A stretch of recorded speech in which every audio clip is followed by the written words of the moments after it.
की राज्यातल्या विद्यापीठांमध्ये प्राध्यापकांची संख्या कमी आहे। मागच्या काळामध्ये 80% पदं भरण्याची परवानगी ही राज्य शासनाने दिली। चंद्रकांत दादांनी मागे लागून ती परवानगी घेतली। त्याच्यामध्ये काही प्रोसिजरल प्रॉब्लेम्स होते।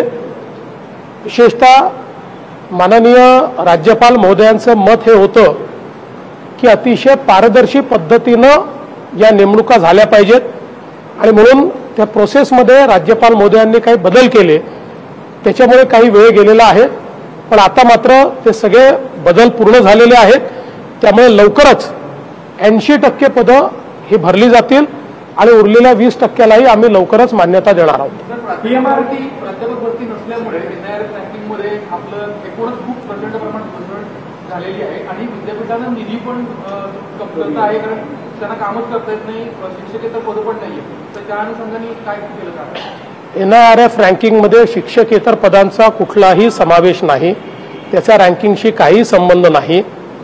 रँकिंगच्या संदर्भात त्याच्या ग्रॅन्युलर डाटामध्ये मी स्वतः गेलेलो आहे।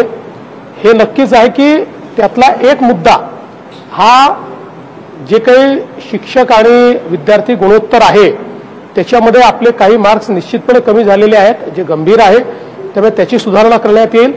इतरही काही बाबींमध्ये जे मार्क थोडे कमी झालेले आहेत त्या संदर्भात मी विद्यापीठांच्या व्हाईस चान्सलरशी चर्चा केलेली आहे, दादांनी चर्चा केली आहे। त्याची सुधारणा ही लवकरात लवकर आपण करू। राज्यामध्ये जो नवीन जीआर काढलेला आहे त्याच्यावरती नागपूरमध्ये 10 ऑक्टोबरला ओबीसीचा सगळा महामोर्चा निघतोय।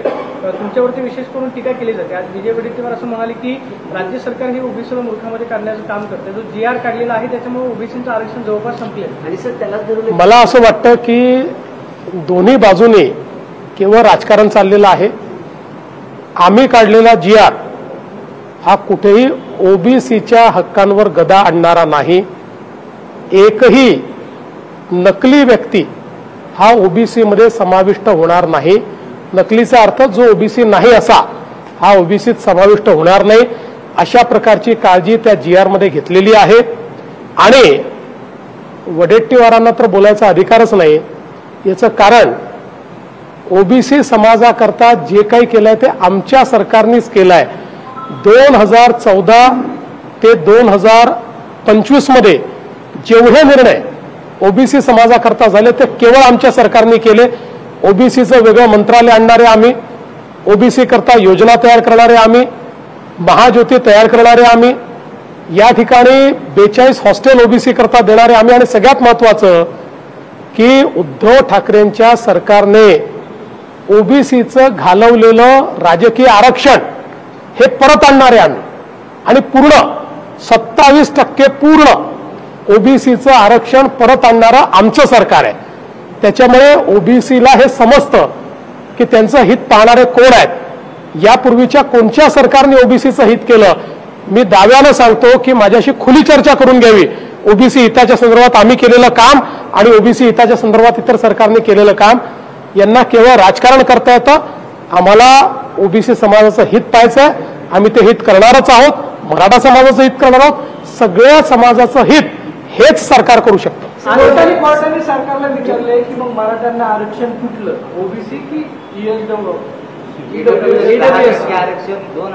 असं कोर्टाने कधी विचारलं मला माहिती नाही। विचारलं असेल तर उत्तर देऊ। ओबीसी समाजातल्या 2 तरुणांनी आत्महत्या केली। तुम्ही ओबीसी समाजाला वारंवार सांगताय की भाजप असेल किंवा आम्ही सगळे नेते असून ओबीसी समाजाच्या बाजूने दोन्ही समाजात तेढ निर्माण होऊ नये असे प्रयत्न तुम्ही पहिल्यांदा बाईट दिली होती जीआर आल्यानंतर, पण आता ओबीसी समाजातल्या लातूर जिल्ह्यातल्या दोघांनी आत्महत्या केली आहे। काय आव्हान करणार? मला असं वाटतं की जोपर्यंत दोन्ही समाजाचे नेते खरी वास्तविकता काय आहे ही समाजापर्यंत पोहोचवणार नाही तोपर्यंत तेढ कमी होणार नाही। याच्यामध्ये पहिल्यांदा तर मी एवढंच सांगू इच्छितो की ज्यांच्याकडे कुणबी नोंदी आहेत त्यांना सर्टिफिकेट मिळणार आहे। बिना नोंदीचं कोणालाही सर्टिफिकेट या ठिकाणी मिळणार नाही। त्यामुळे ओबीसी समाजाने चिंता करण्याची आवश्यकता नाही आहे।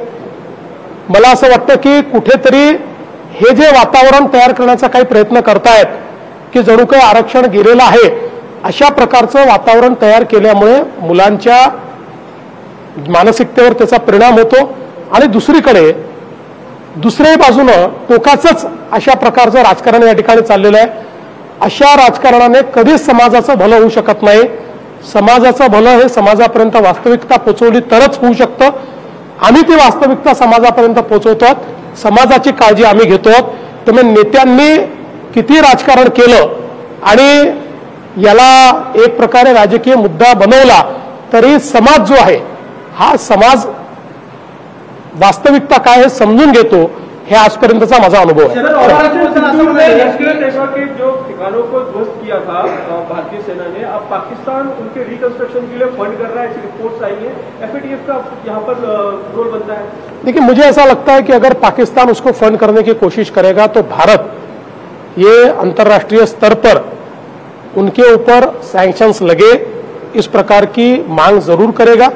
लेकिन ये जो मुद्दा है इस मुद्दे के ऊपर आधिकारिक तौर पर भारत सरकार ही बोल सकती है. मैं इस पर आधिकारिक तौर पर नहीं बोल सकता. डीजे मुक्तीचं चालू आहे. सोलापूरमध्ये लोकांनी केलं, पुण्यात सुद्धा मोहीम चालू आहे. सकाळ म्हणजे सह्यांची मोहीम झाली आहे. मुंबईत या लोकांना त्रास होतोय, ज्येष्ठांपासून लहानांपासून सर्वांना. तर सरकारची भूमिका काय आहे? सरकारची भूमिका याच्यामध्ये डीजे मुक्तीचीच भूमिका आहे. आपण मोठ्या प्रमाणात तुम्ही बघितलं असेल तर या गणेशोत्सवातही डीजे वाजवणाऱ्यांची संख्या ही कमी होती. ती जवळपास महानगरांमध्ये आपण बंदच केल्यासारखी होती. काही ठिकाणी आपण त्याच्यावर कारवाई केली आहे. आपला प्रयत्न एवढाच आहे की जरी याच्यामध्ये आपण वाजवू नका असं सांगितलं तरी आपण लोकांमध्ये जागृती जास्त करतो. जागृतीतनं लोकांनी हे वाजवणं सोडलं तर ते अधिक चांगलं आहे, ते अधिक टिकणार आहे. हा प्रयत्न आपला आहे. चला, हा प्रश्न सर, गणेशोत्सवाच्या आदल्या दिवशी म्हणजे गणेश विसर्जनाच्या आदल्या दिवशी पुण्यात जे काही टोळी युद्धातून 19 वर्षीय तरुणाची हत्या करण्यात आली, पोलिसांनी 11 जणांना अटक केले, पण पुण्यात पुन्हा टोळी युद्ध डोकं वर काढते का? टोळी युद्ध वगैरे काही नाही आहे. हे आपापसात